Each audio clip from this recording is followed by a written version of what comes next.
As a leader, have you exercised the power of praise? I've worked with numerous leaders who just don't really get it when it comes to this leadership behavior. There's so much value there and so little expense. Let's look at various ways you can praise your people.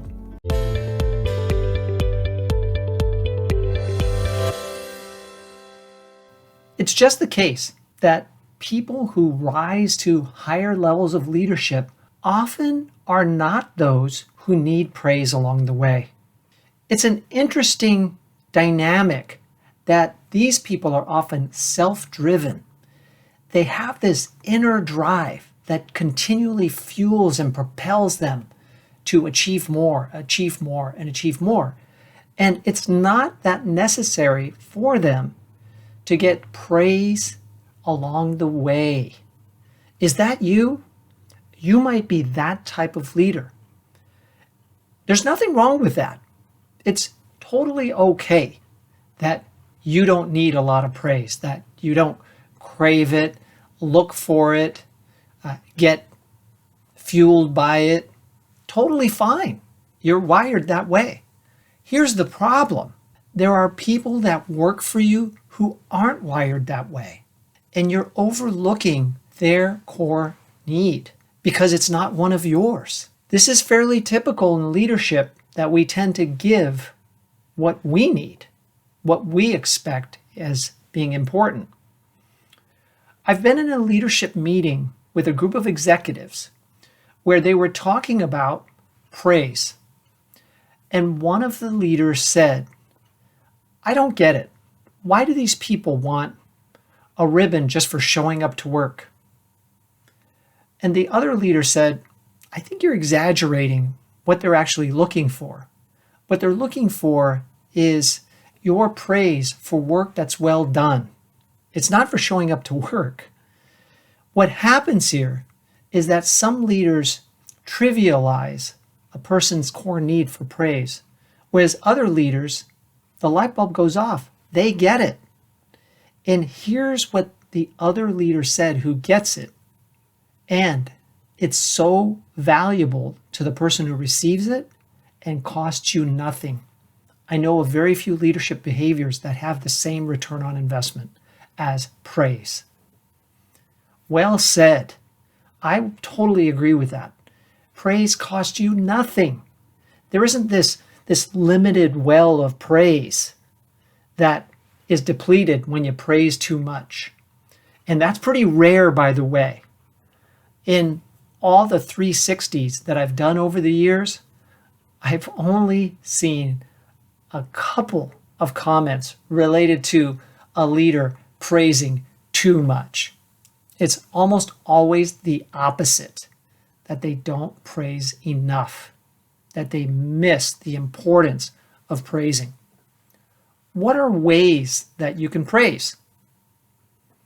1, you can praise the person in writing, sending out an email. 2, you can praise them in person, one-on-one. 3, you can praise them in person in front of others. 4, you can praise them to another person in the meeting that they're participating in. And you might wonder, what is that exactly? Let's say that you're meeting with your leader and one of your direct reports is in that same meeting. And instead of praising them, you praise them to the leader and say, "I just want you to understand what great work Steve did on this project. He was the one who created that idea that saved us $10,000. It was all Steve." And when you do that, it affects Steve differently than if you just praise Steve directly, because he sees what you're doing. You're ensuring that his skip level leader knows what a great idea he came up with and how valuable that was. So that's another way. A 5th way is to praise in writing, but not over email, with a handwritten card. I recently heard a story of a leader that had written a card to an employee, and they kept that card. They told that leader when they met them in person, that card meant a lot to me and I've held on to it.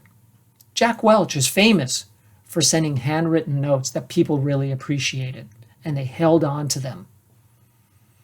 Idea number 6, giving out gifts associated with the praise or awards associated with the praise.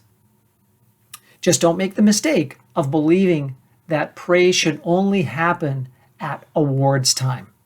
Many companies have annual events where they hand out awards and give lots of praise at those times. Well, keep in mind that the people who attend those events tend to be the best of the best. Of course, very praiseworthy, but what about the whole selection of the company who is not attending that event? Are they not getting praise? They should be receiving praise. And here comes the other difficulty about praise. I was with a group of leaders, separate group, many years ago. This is a group of IT leaders. And the head IT leader said to me in a one-on-one conversation after a group workshop, it's interesting. I find it difficult to praise my people at work, whereas at home, I regularly praise my children. Interesting.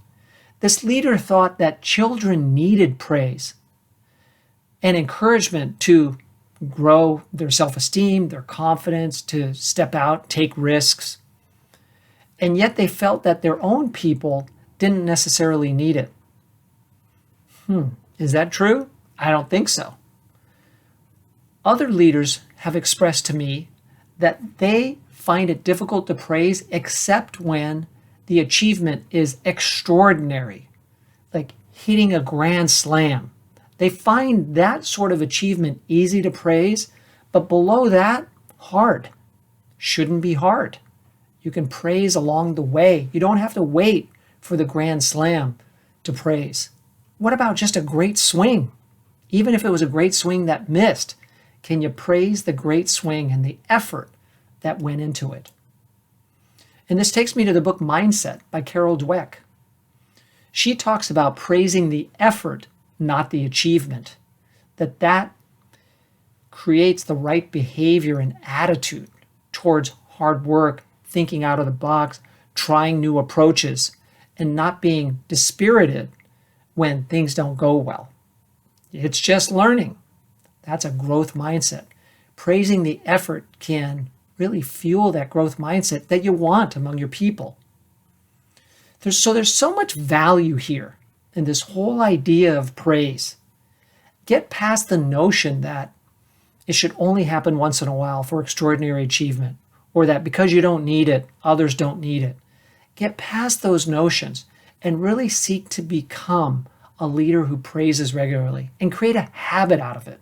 One of my clients in the past who really wanted to make a habit out of it, what they would do, they would start the day and they would put 3 coins on the left side of their monitor stand.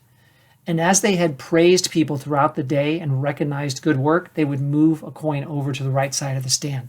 By the end of the day, the goal was to have the 3 coins move from one side to the other. And then they would know that they had praised and appreciated their team at least 3 times that day. So you might need to be that deliberate about it and making it a habit that you can track and execute each and every day or each and every week. Maybe you start with 3 coins on Monday and move them over by Friday, or you put tick marks on a calendar. Whatever it is, build the habit so it becomes a natural part of your leadership. I think you'll appreciate how it feels, and especially how it feels to the other person and how it encourages and motivates your team to greater heights of success. I hope this video has nudged you to be more of a praising leader. If so, please like it, comment on it, and share it with others. And of course, subscribe to the channel as new videos for leaders are on the way. If you'd like to explore executive coaching to help you work on this as well as other behaviors that can help you be a more effective leader, email me at michael@BAECexecutivecoach.com. Let's talk about it. I can also coach someone on your team or your whole team to be more effective in working together. Visit the website, BAECexecutivecoach.com, or email me. Thank you very much.